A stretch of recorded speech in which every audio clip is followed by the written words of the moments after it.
Assalamualaikum warahmatullahi wabarakatuh. Materi kita kali ini membahas pajak penghasilan pasal 22.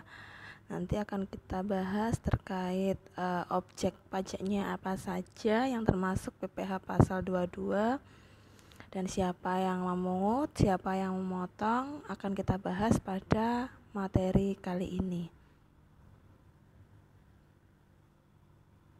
Nah, pajak penghasilan pasal 22 itu melibatkan transaksi yang terkait dengan yang pertama, impor barang.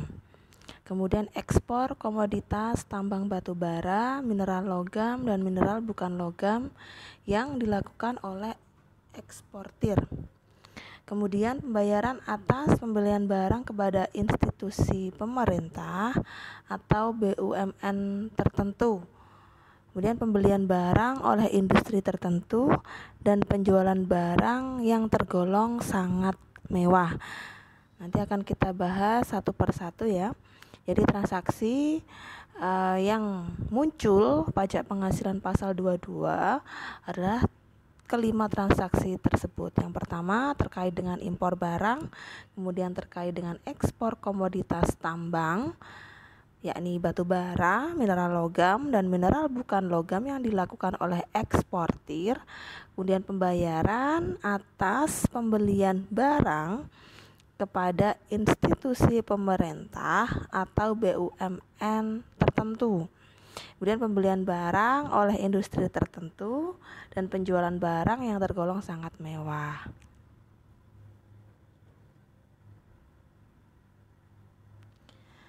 Nah, ini akan dijelaskan terkait dengan objek, pemungut, penyetor, dan pelapor pajak penghasilan pasal 22.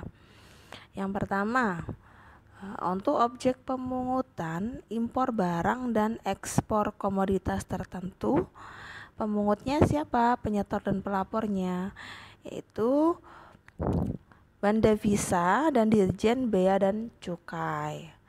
Kemudian pembayaran atas pembelian barang, itu pemungut, penyetor, pelapornya adalah bendahara pemerintah, bendahara pengeluaran, atau kuasa pengguna anggaran ya. Atau juga bisa pejabat penerbit surat perintah membayar yang diberi delegasi oleh kuasa pengguna anggaran atau KPA. Kemudian berikutnya objek pembayaran atas pembelian barang dan atau bahan-bahan untuk keperluan kegiatan usaha. Nah, ini pemungut, penyetor, pelapornya adalah yang pertama BUMN sendiri ya. Kemudian yang kedua BUMN hasil restrukturisasi melalui pengalihan saham milik negara kepada BUMN lainnya.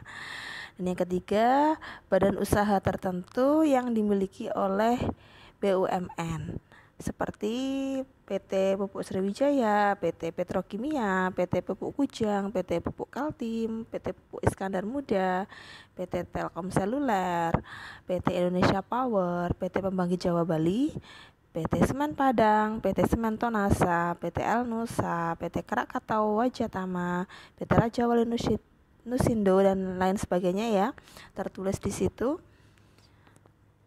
Berikutnya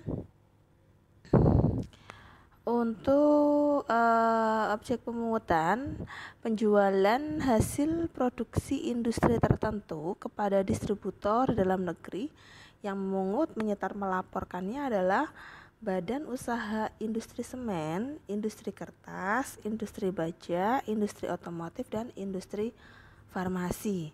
Kemudian objek pemungutan untuk transaksi penjualan kendaraan bermotor dalam negeri, pemungut, penyetor, pelapornya adalah agen tunggal pemegang merek, agen pemegang merek, dan importir umum kendaraan bermotor.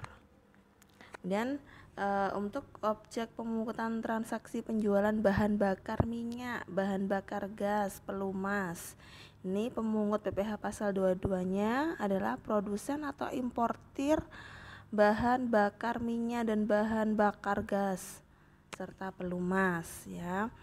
Kemudian transaksi berikutnya untuk objek pemungutan pembelian bahan-bahan untuk keperluan industri atau ekspornya yang belum melalui proses manufaktur. Nah, ini pemungut penyetor pelapornya adalah industri atau eksportir yang bergerak dalam sektor kehutanan, perkebunan, pertanian, peternakan, dan perikanan. Kemudian pembelian komoditas tambang batu bara, ya, melakukan pembelian komoditas tambang batu bara, mineral logam, dan mineral bukan logam dari badan atau orang pribadi pemegang izin usaha pertambangan. Nah, ini siapa yang memungut, menyetor, melaporkan PPh pasal 22-nya? Yakni industri atau badan usaha yang melakukan pembelian komoditas tambang batu bara, mineral logam, dan mineral bukan logam dari badan atau orang pribadi pemegang izin usaha pertambangan. Ya. Berikutnya untuk penjualan emas batangan di dalam negeri. Siapa yang memungut, menyetor maupun melaporkan PPh pasal 22-nya adalah badan usaha yang memproduksi emas batangannya, termasuk melalui pihak ketiga. Kemudian penjualan barang yang tergolong sangat mewah, ya. Siapa yang memungut, menyetor, melaporkan PPh pasal 22 adalah wajib pajak badan yang melakukan penjualan barang yang tergolong sangat mewah. Nah, itu ya.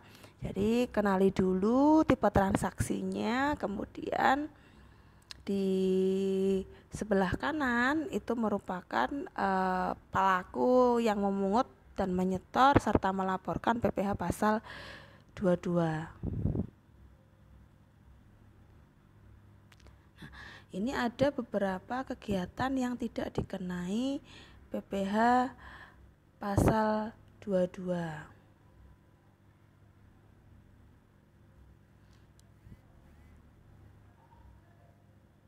Nah, di sini yang pertama adalah impor barang dan atau penyerahan barang yang berdasarkan ketentuan perundang-undangan tidak terutang pajak penghasilan.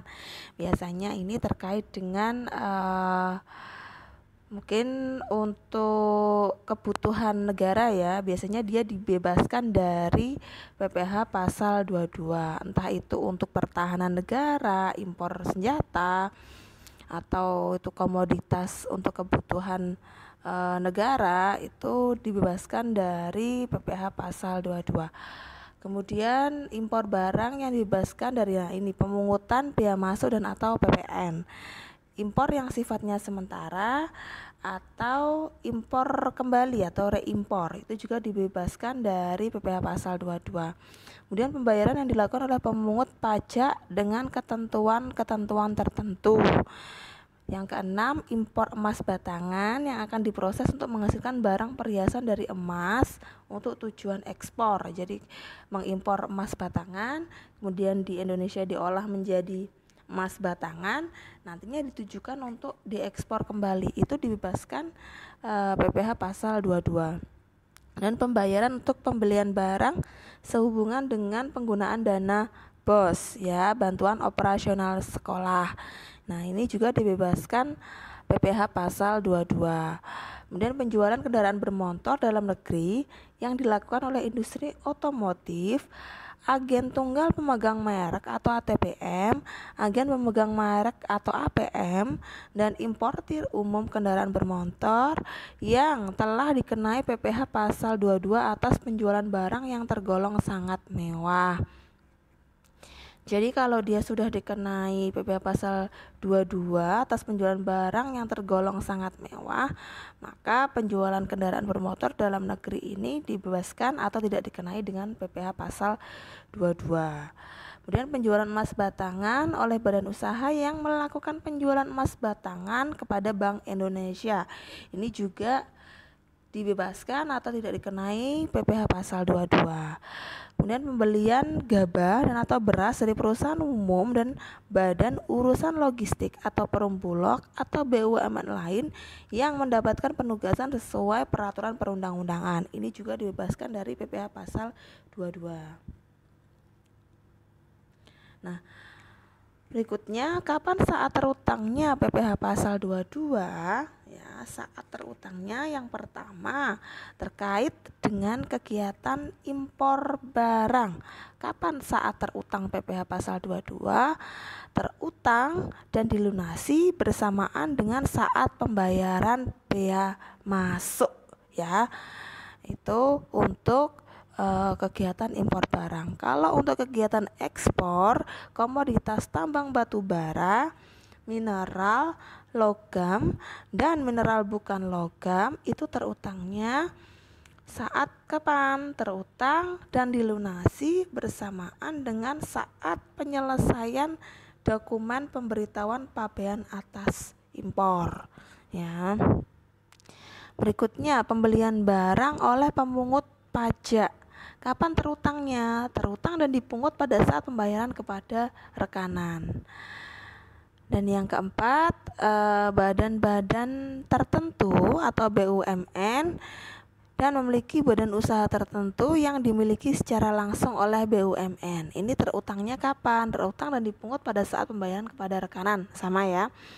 Kemudian penjualan hasil produksi usaha industri semen, kertas, baja, otomotif, dan farmasi. Ini terutangnya kapan? Terutang dan dibungut pada saat penjualan barang tersebut, ya. Penjualan barang terkait semen, kertas, baja, otomotif, dan farmasi. Itu terutangnya saat penjualan barang tersebut. Kemudian penjualan kendaraan bermotor, ya. Ini terutangnya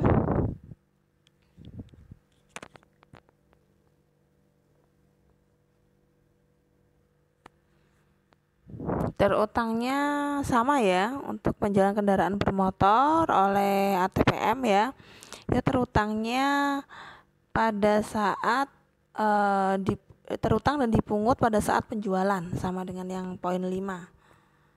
Kemudian untuk penjualan bahan bakar minyak, bahan bakar gas, dan pelumas, itu terutang dan dipungut pada saat penerbitan surat perintah pengeluaran barang atau delivery order.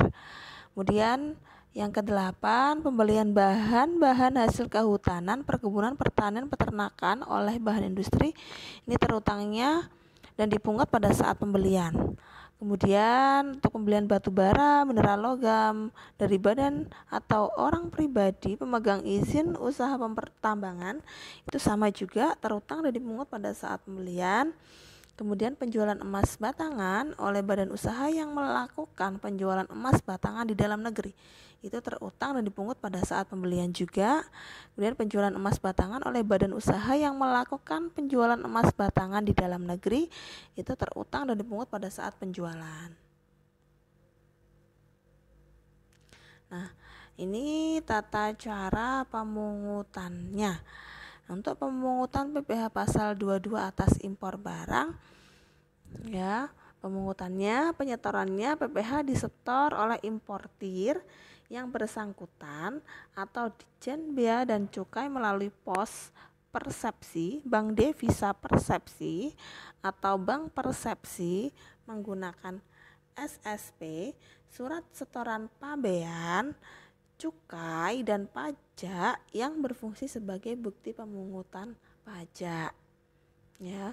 Kemudian pemungutan PPh pasal 22 atas ekspor komoditas tambang batu bara, mineral logam, dan mineral bukan logam, PPh-nya disetor oleh eksportirnya yang bersangkutan melalui pos persepsi, bank devisa persepsi, atau bank persepsi menggunakan surat setoran pajak SSP, surat setoran pabean, cukai, dan pajak yang berfungsi sebagai bukti pemungutan pajak.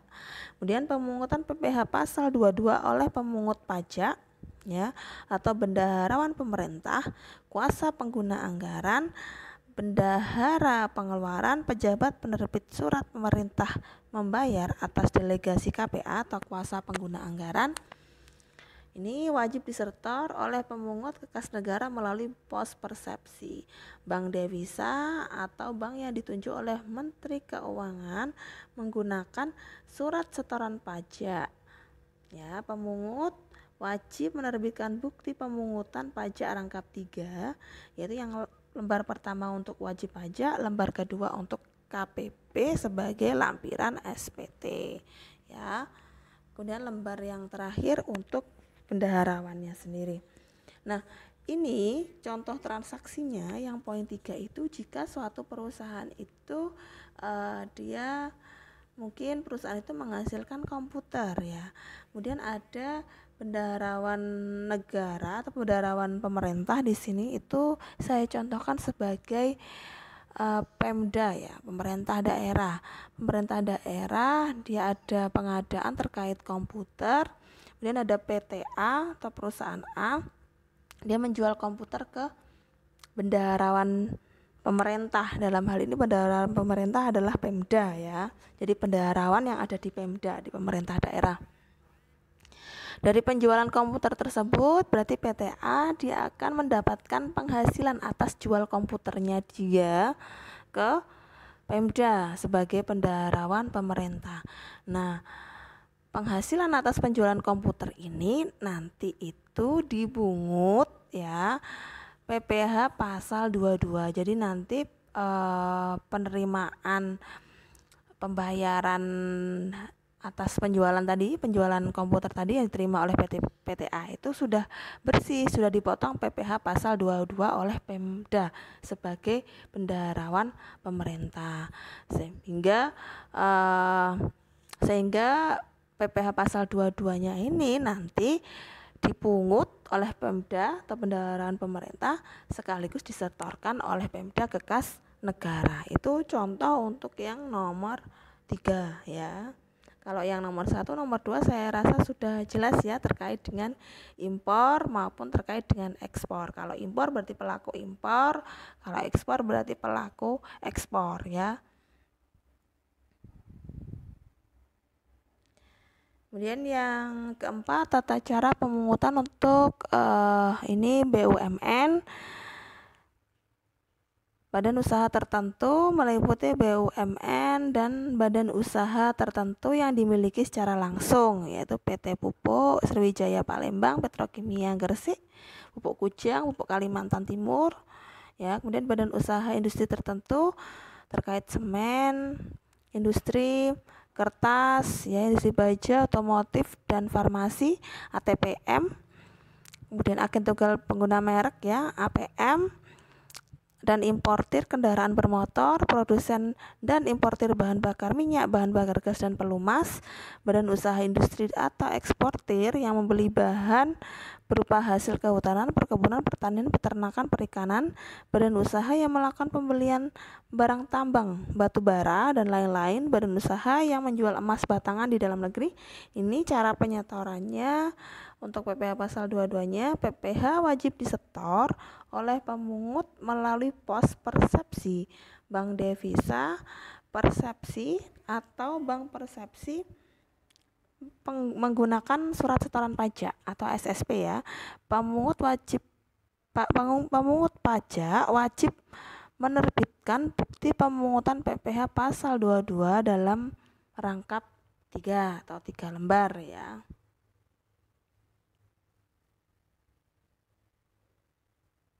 Nah, di sini PPh pasal 22 itu ada yang bersifat final, ada yang bersifat tidak final ya. Apa sih sifat pemungutan yang bersifat final? Apa sih sifat pemungutan yang bersifat tidak final? Yang bersifat final, pajak yang telah dibayar oleh wajib pajak melalui pemungutan oleh pihak lain dalam tahun berjalan tersebut tidak dapat dikreditkan pada total PPh yang terhutang pada akhir suatu tahun saat pengisian SPT tahunan. Jadi kalau bersifat final itu pajak yang dibayarkan itu tidak dapat dikreditkan. Jadi setelah dihitung berapa penghasilannya, dikalikan prosentase pajaknya, ketemu berapa pajak yang harus dibayar. Nah, nilai nominal pajak yang harus dibayar itu itu harus disetor ke kas negara, tidak dapat dikurangkan. Maksudnya di sini itu tidak dapat dikreditkan, itu maksudnya tidak dapat dikurangkan ke pajak induk perusahaan ya, pajak global, pajak keseluruhan perusahaan, pajak perusahaan atau pada SPT tahunan ini di akhir tahun. Jadi tidak dapat dikreditkan, itu tidak dapat dikurangkan ke pajak perusahaan ya. Nanti di akhir tahun itu ada yang namanya rekonsiliasi fiskal atau koreksi fiskal. Nah, di mana koreksi fiskal itu menghitung pajak perusahaan yang didasarkan pada laba yang diperoleh perusahaan di akhir tahun ya. Dari pajak yang didasarkan pada laba perusahaan itu nanti akan dihitung berapa sih yang sudah bayar PPh 22-nya, PPh 21-nya, PPh 23-nya. Nah, itu nanti kalau PPh 21, 22, 23 itu ada yang bersifat tidak final. Nah, yang tidak final ini yang bisa dikurangkan ke pajak yang dibayar atas laba tadi ya, dari perhitungan pajak atas laba perusahaan tadi. Kalau yang bersifat final berarti tidak dapat dikurangkan ke pajak induk yang dikalikan laba tadi ya. Kalau yang bawah ini kan ada yang sifat pemungutan bersifat tidak final. Nah, ini pajak yang sudah dipungut oleh pemungut atau dibayarkan dapat dikreditkan atau diperhitungkan sebagai pembayaran pajak penghasilan dalam tahun berjalan oleh wajib pajak yang dipungut.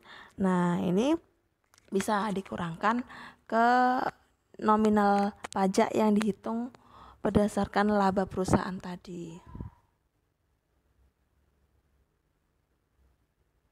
Nah, ini formula perhitungan PPh pasal 22.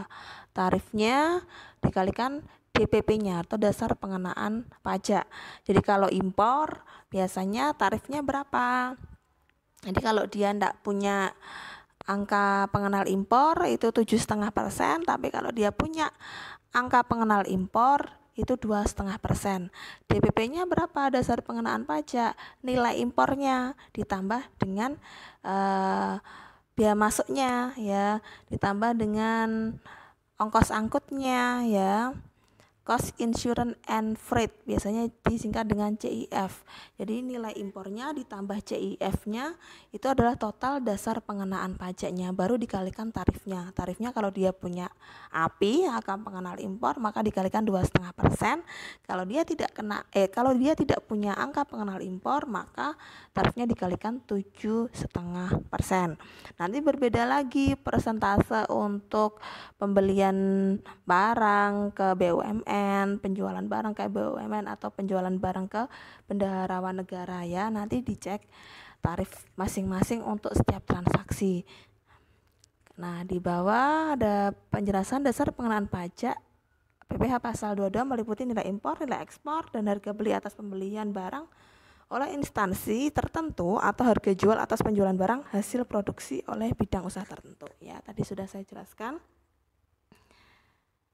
Oke, terima kasih untuk pemaparan materi kali ini terkait PPh pasal 22.